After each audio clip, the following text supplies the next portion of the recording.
Capítulo 8. A Imaculada Concepção.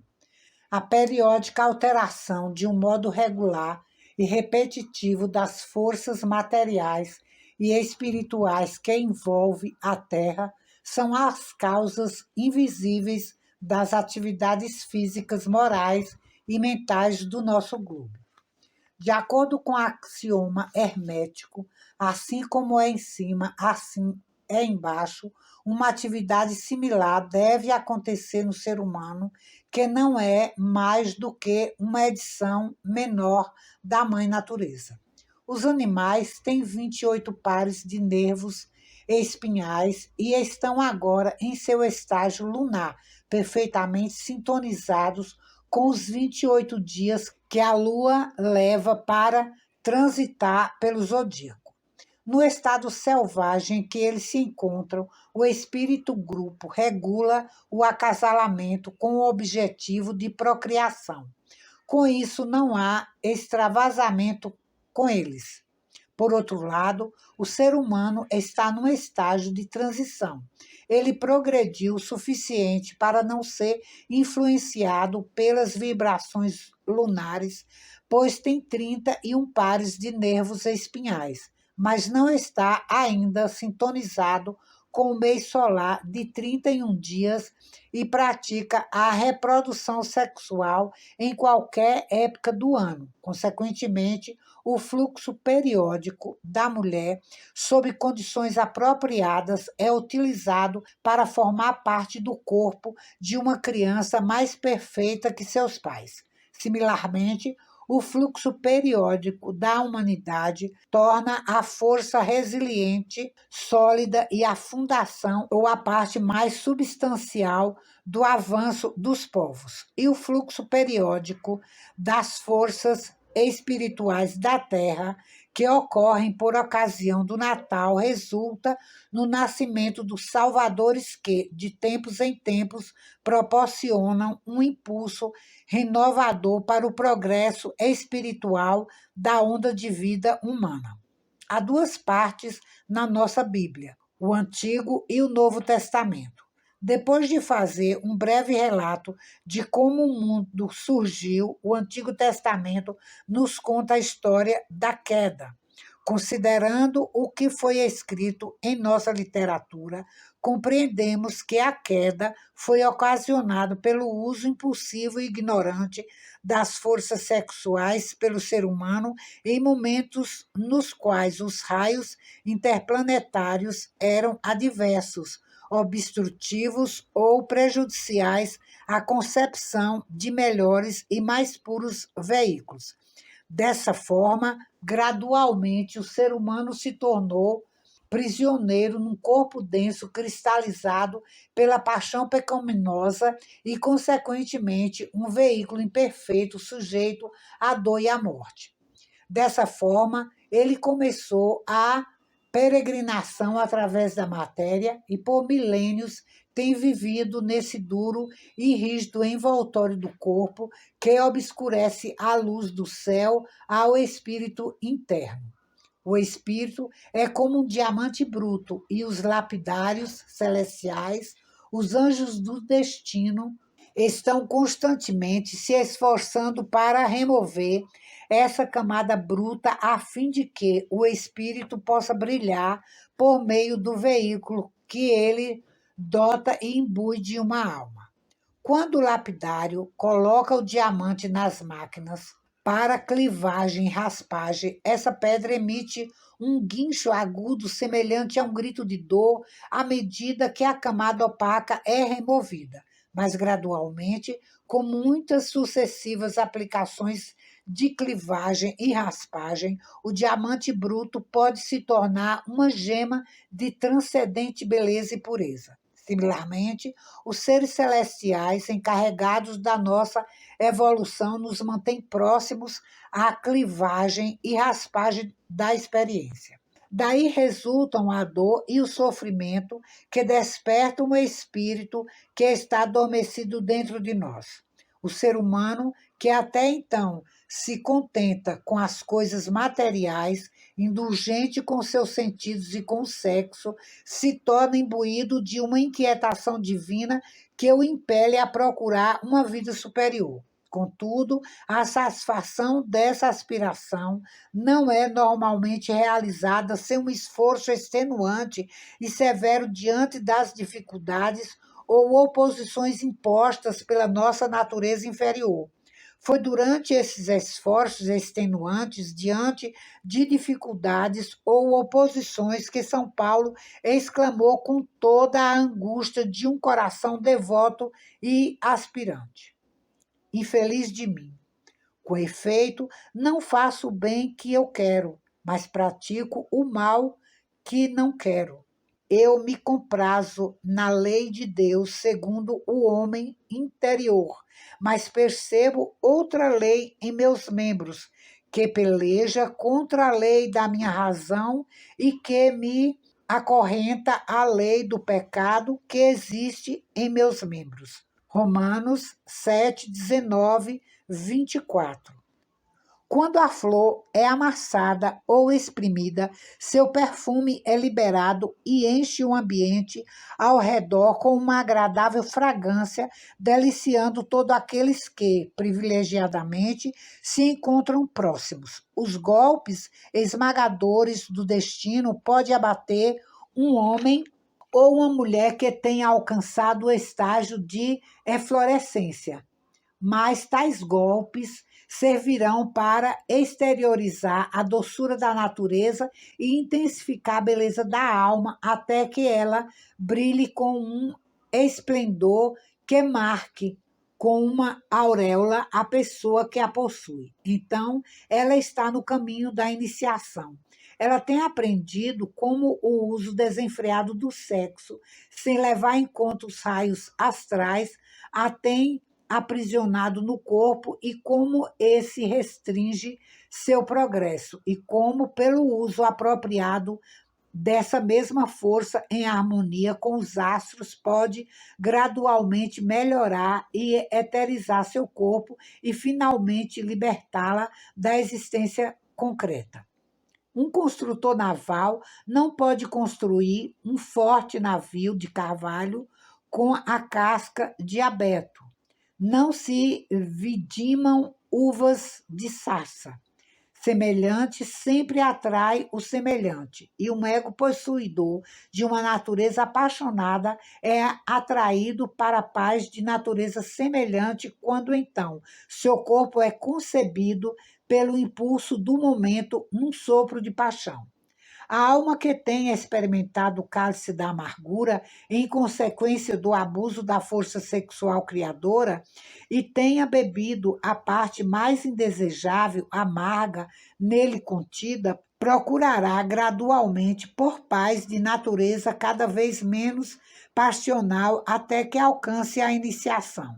Tendo sido ensinada a influência dos raios astrais sobre o parto durante o processo de iniciação, o próximo corpo proporcionado será gerado por pais iniciados sem paixão, sob a constelação mais favorável ao trabalho que é contemplado pelo ego. É por esse motivo que os evangelhos, que são fórmulas de iniciação, começam com o relato sobre a Imaculada Concepção e terminam com uma crucificação. Ambos ideais maravilhosos que nós devemos alcançar um dia, porque cada um de nós é um Cristo em formação e algum dia iremos passar tanto pelo nascimento místico como pela morte mística delineados nos evangelhos. Por meio do conhecimento, podemos antecipar o dia cooperando inteligentemente, ao invés de, como fazemos agora e muitas vezes, frustrando pela ignorância o objetivo do desenvolvimento espiritual. Em relação à Imaculada Concepção, prevalecem interpretações errôneas em vários pontos. A virgindade perpétua da mãe, mesmo depois de ter dado à luz a outros filhos, a humilde profissão de José, o suposto padrasto, etc. Vamos examiná-las abaixo brevemente, sob a luz dos fatos como são revelados na memória da natureza. Em algumas partes da Europa, pessoas de classes sociais mais altas são chamadas de bem-nascidas ou mesmo de muito bem-nascidas, indicando que são filhos de pais de elevada posição social. Tais pessoas normalmente olham com desprezo para aquelas de posição mais modesta. Nada temos contra a expressão pessoa bem-nascida. Nós desejaríamos que todas as crianças fossem bem-nascidas, isto é, nascidas de pais possuidores de elevada reputação moral, não importando sua posição social na vida. Há uma virgindade de alma que é independente do estado do corpo, uma pureza de mente que levará quem a possui ao ato de gerar sem a mácula de paixão e permitirá que a mãe carregue seu filho em gestação com o coração cheio de um amor que nada tem a ver com o sexo. Isso teria sido impossível antes da primeira vinda do Cristo entre nós. Dos primeiros tempos da nossa caminhada na Terra, a quantidade era desejável e a qualidade era de menor importância. Assim, a ordem dada era: ide, sede férteis e multiplicai-vos. Além disso, era necessário que nós esquecêssemos temporariamente a nossa natureza espiritual e concentrássemos nossas energias nos objetivos materiais. A indulgência com a paixão sexual favoreceu esse objetivo e foi fornecido um domínio pleno à natureza de desejos. A poligamia floresceu e quanto maior o número de filhos, mais dignos de respeito se tornavam um homem e uma mulher, enquanto a esterilidade era vista como a pior das desgraças possíveis.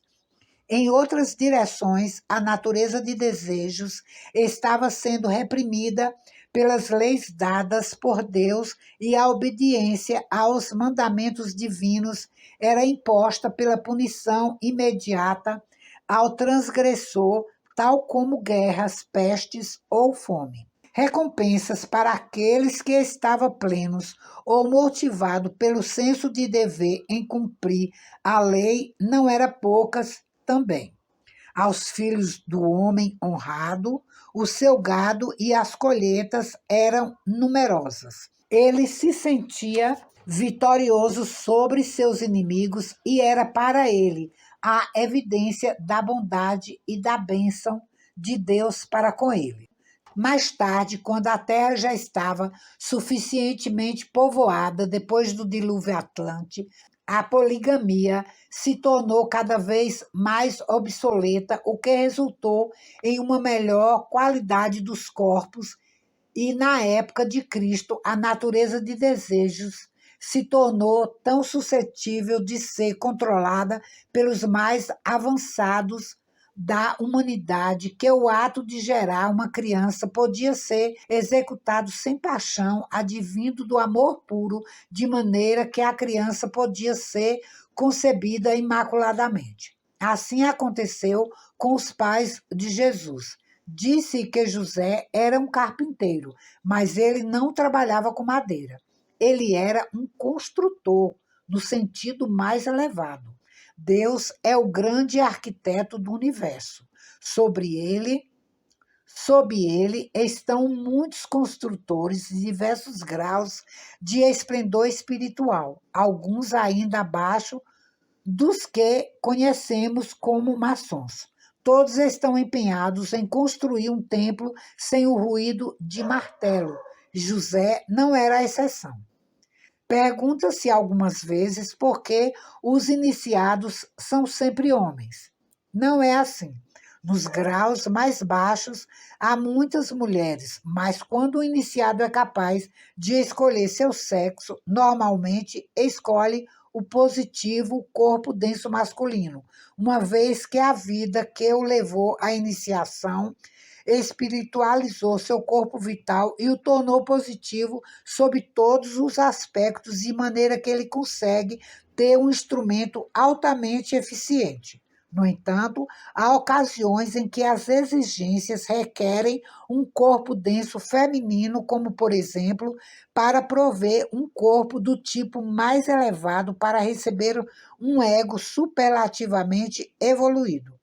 Então, um elevado iniciado pode escolher vir em um corpo denso feminino, disposto a passar pela experiência da maternidade novamente, talvez depois de ter evitado, por motivos práticos, nas várias vidas anteriores, como aconteceu com o lindo caráter que conhecemos como Maria de Belém. Concluindo, lembremos-nos dos principais pontos apresentados. Explicamos que nós somos todos Cristos em formação, que algumas vezes devemos cultivar o nosso caráter livre de impurezas, de forma que sejamos dignos de habitar em corpos que são imaculadamente concebidos, e quanto mais cedo começarmos a purificar nossas mentes de pensamentos passionais, mais cedo alcançaremos esse grau.